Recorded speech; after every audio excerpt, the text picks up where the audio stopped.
Hello, എല്ലാവർക്കും ഇന്നത്തെ വീഡിയോയിലേക്ക് സ്വാഗതം. ഇപ്പം മിക്ക വീടുകളിലും ചെറിയൊരു അടുക്കളത്തോട്ടമെങ്കിലും ഉണ്ടാവും.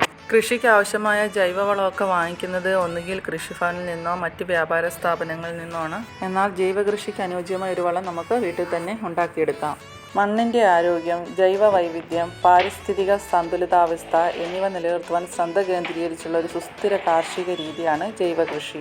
മണ്ണിൻ്റെയും മനുഷ്യൻ്റെയും ആവാസ വ്യവസ്ഥയുടെയും ആരോഗ്യം നിലനിർത്തുന്ന ഒരു ഉൽപ്പാദന രീതി കൂടിയാണ് ജൈവകൃഷി രീതി.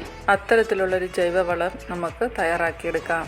സാധാരണയായിട്ട് നമ്മൾ വലിച്ചെറിയുന്ന മുട്ടത്തോട് മാത്രം മതി ഇത് തയ്യാറാക്കിയെടുക്കാൻ. വീട്ടിൽ ഉപയോഗിക്കുന്ന മുട്ടയുടെ തോടുകൾ ഇതുപോലെ നമുക്ക് സൂക്ഷിച്ചു വെക്കാം. ആവശ്യം അനുസരിച്ചുള്ള മുട്ടത്തോട് കിട്ടിയാൽ നമ്മൾ നല്ല വെയിലുള്ള സ്ഥലത്ത് കൊണ്ടുപോയി അതിൻ്റെ ഈർപ്പമൊക്കെ മാറുന്നതിന് വേണ്ടി നല്ലതായിട്ടൊന്ന് വെയിൽ കൊള്ളിക്കണം. അത് കഴിഞ്ഞ് ഇത് പൊടിച്ച് നന്നായി വേണമെങ്കിൽ മിക്സിയിലടിച്ച് നല്ലതായിട്ട് പൊടിച്ചെടുക്കാം. നല്ല രീതിയിൽ പൊടിഞ്ഞ് വരുമ്പോഴും നമുക്ക് ആ പൊടിയെടുത്ത് പച്ചക്കറിയുടെ ചുവട്ടുകളിൽ ഇട്ട് കൊടുക്കാം. ചെടികൾ തഴച്ച് വളരാനും നല്ല ഫലം നൽകാനും ഈ വളം വളരെയധികം സഹായിക്കും. മുട്ടത്തോടിൽ ധാരാളം കാൽസ്യം ധാതുക്കളും അടങ്ങിയിരിക്കുന്നു. മണ്ണിനെ സമ്പുഷ്ടമാക്കാൻ മണ്ണിൽ ചേർക്കുന്ന കുമ്മായത്തിൻ്റെ ഗുണം മുട്ടത്തോടിൽ നിന്ന് ലഭിക്കും. മണ്ണിൻ്റെ അമ്ലത കുറയ്ക്കാൻ സഹായിക്കുന്ന കുമ്മായത്തിൻ്റെ പ്രധാന ഘടകം കാൽസ്യം കാർബണേറ്റാണ്.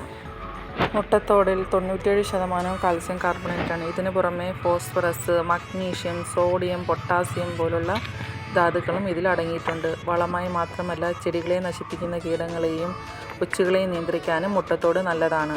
ഗ്രോ ബാഗ് നിറയ്ക്കുമ്പോൾ മണ്ണിനൊപ്പം അല്പം മുട്ടത്തോടും കൂടെ പൊടിച്ചതും കൂടെ ചേർക്കാമെങ്കിൽ വളരെയധികം നല്ലതാണ്. ഈ വീഡിയോ നിങ്ങൾക്ക് ഇഷ്ടമായാൽ ലൈക്ക് ചെയ്യുക, ഷെയർ ചെയ്യുക. നിങ്ങളുടെ അഭിപ്രായങ്ങളും നിർദ്ദേശങ്ങളും താഴെ കമൻറ്റ് ബോക്സിൽ രേഖപ്പെടുത്തുക.